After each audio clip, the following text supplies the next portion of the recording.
We're going to focus on regulating that blood sugar so that you feel energetic, you don't feel sluggish, you're not feeling tired, you're not feeling grumpy and hangry and hating everyone around you, because we are stabilizing that blood sugar, even though progesterone is trying to sabotage us in that regard.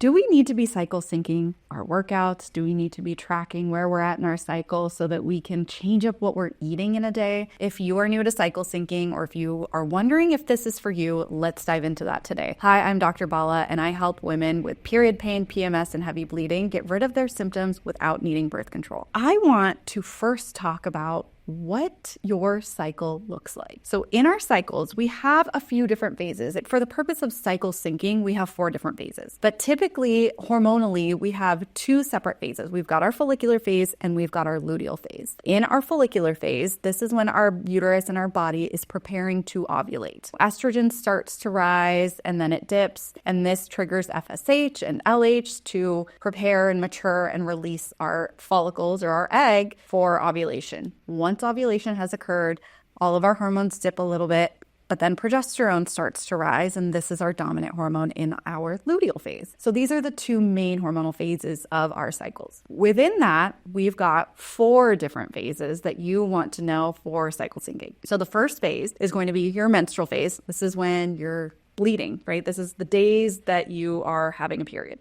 During this time, you have lower levels of estrogen and low levels of progesterone. This is the lowest your hormones are going to be, is during your menstruation phase. We get some nutrient loss. We have a little bit of inflammation to help with that shedding of our uterine lining. But typically, everything's pretty low.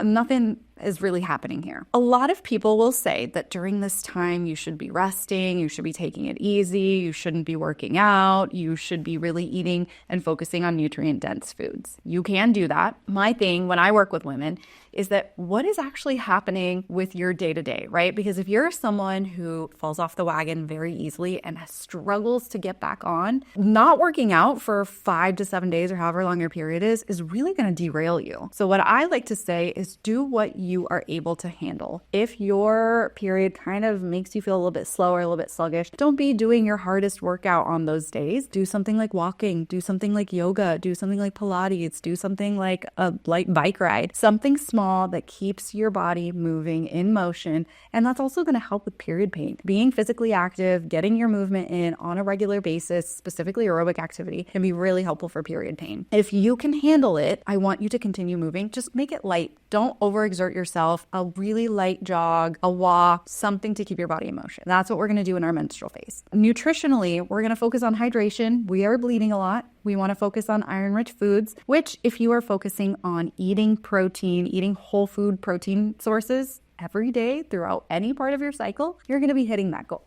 of getting in iron. So that's what I want you to focus on a regular basis anyway. And if you're already doing that, you're going to be focusing on this phase of your cycle, which is the menstruation phase, when your iron is a little bit lower. You're eating whole food protein sources, that's helping your iron. You're going to want to focus on anti-inflammatory foods during this time as well. Because again, there's a little bit of inflammation going on from those prostaglandins to help shed that uterine lining during that. So what we're going to focus on are things like dark berries, blueberries, blackberries, raspberries. Elderberries are also really great for this. Anything that's dark, anything that's a berry, lots of antioxidants, lots of flavonoids there. And remember, bonus points if you freeze and cook them first. Then we're going to focus on things that have lots of vitamin C. We're going to focus on our greens. We're going to focus on any antioxidant rich foods. Whatever you want that to be, that's what I want you to eat. And of course, protein and fiber. As always, that's our baseline. That's always our focus. I'm just reminding you so you don't forget about it. Okay, so that's our menstrual phase. Focus on whatever light movement you can do. Focus on the protein, focus on the fiber, adding in a little bit more antioxidant rich foods, and then getting your hydration in. If you're doing seed cycling during this time, when you start your period, we're going to start adding in our follicular phase seeds. That's going to be pumpkin seeds and flax seeds because these are phytoestrogenic and also help with liver metabolism of all of our hormones. Next, we've got our follicular phase.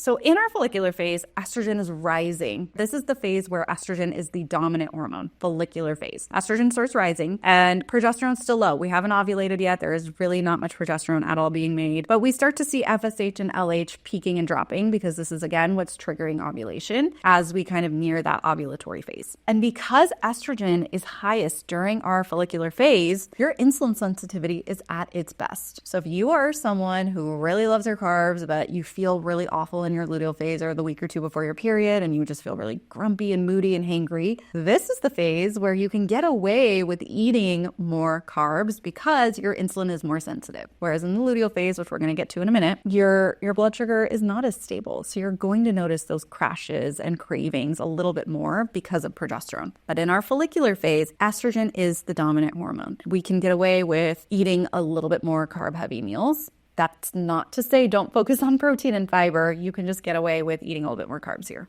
And because we have a lot more estrogen during this time, we have more energy. We feel really good. You can get away with the harder workouts. You might even notice that during this time, which follicular phase for the purposes of cycle syncing is after your period has ended before you've ovulated. So for some people, that might be 7 days. For some people, that might be 10 days. It just depends on how long your period is. But this time is when estrogen is starting to rise and you're feeling good. So you might even notice like, I want to lift heavy. I want to do a hard workout. I want to push myself, and I can because of where our hormones are at during this phase. And so because you might be a little bit more physically active, because you might be doing a little bit more, make sure you're getting in all of the protein that you can, right? At least 30 grams per meal if possible. And then fiber with each of your meals, 1 to 2 cups of fruits or veggies, beans, legumes, whatever you want to add, whole grains. Again, seed cycling wise, if you are doing seed cycling, you're still in your follicular phase. We're going to continue on with pumpkin seeds and flax seeds. Now we are entering our ovulatory phase. This is where estrogen has peaked and dropped. So once we have ovulated or we are ovulating, estrogen is already going down. And for a lot of people who have PMS symptoms around this time, you might notice that things peak around ovulation, like headaches and migraines. If you deal with period flu or body aches or congestion,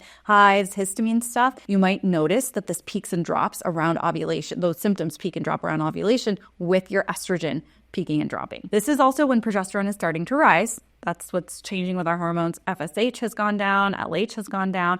Testosterone will briefly rise around ovulation and then go away. Not go away, but, kind of back to baseline. If you're noticing a lot of those PMS symptoms during this time, during ovulation and before you start your period, it's likely because your estrogen levels are not getting cleared from your body as well as we'd like it to. Because remember, they peak, they help to trigger ovulation, and then they drop. And if your body or your liver or your gut are really struggling with clearing this out, you are going to notice histamine symptoms. You're going to notice period flu and achiness and headaches and migraines and irritability, night sweats, hot flashes. All of those can come around ovulation because of what is happening with your hormones here. So around this time, exercise-wise, I want you to do whatever you can. If you still feel in that good flow of I can do a hard workout, I can do a HIIT, I can recover and feel good, great. Continue on with that momentum because it might come down a little bit when we hit luteal phase. If you're in a good flow, if you're in a good momentum of working out, keep that up. And if you're not, if you're like, oh, I'm kind of feeling not great, do what you can do, right? You don't have to focus on, oh, I have to do my strength training today because that's the day. If you don't feel good enough to do it, do some level of movement, right?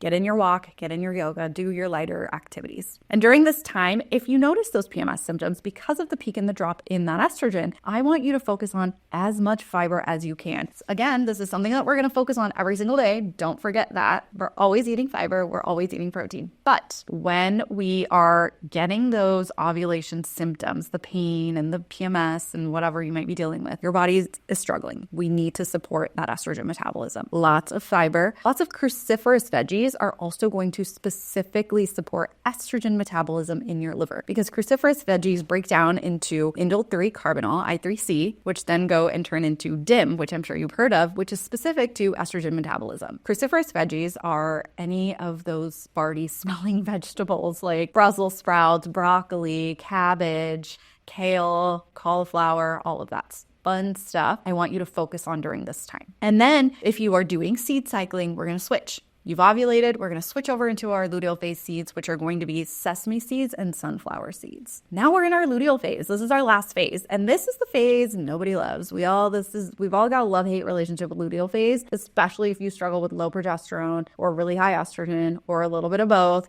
If you have PMS symptoms, irritability, mood swings, you have food cravings, you have crashes in your energy, you're not sleeping well, All of those are telling me progesterone's low. We got to work on that. In this phase, your estrogen does come back a little bit. It's not that we don't have any estrogen at all. It's just that your dominant hormone in this phase is going to be your progesterone. So progesterone, if it's on the low side, you're going to notice mood swings. You're going to notice feeling sluggish and tired.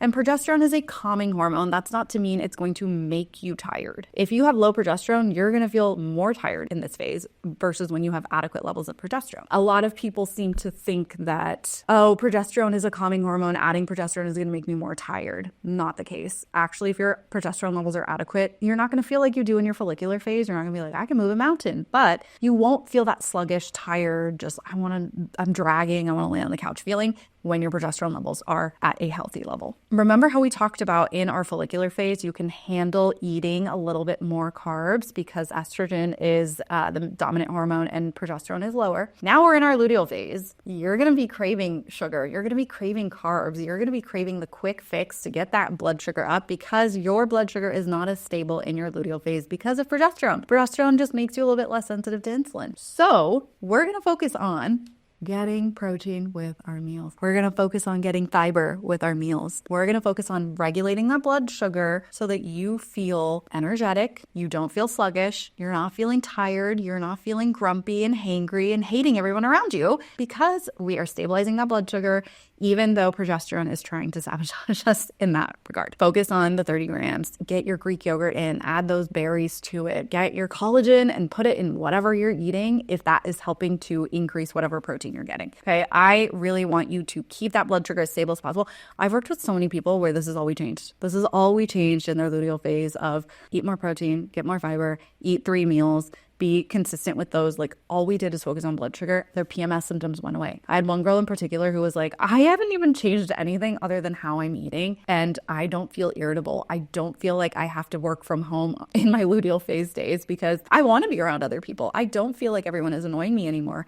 All from changing protein and fiber and 3 meals a day during our luteal phase. So this one I will absolutely say makes a huge difference. If you struggle with mood symptoms in your luteal phase, please make this change. You're going to notice such a big difference within one cycle. One cycle, that's really all it takes. And then if you are doing seed cycling, you're still going to continue your luteal phase seeds, which are going to be sunflower and sesame seeds. These are the 4 phases that are typically found with cycle syncing. So we've got our menstrual phase. This is when all of our hormones are at their lowest. We've got our follicular phase. This is when estrogen is at its highest. We feel great. We have lots of energy. We can handle more carbs. Then we ovulate. We have our ovulatory phase. This is when everything starts to drop. And then we've got our luteal phase where progesterone is a dominant hormone and estrogen should be a little bit lower. And this is where a lot of us have problems because progesterone's low or we're just not managing our blood sugar as well as we'd like it to, as well as we would hope to.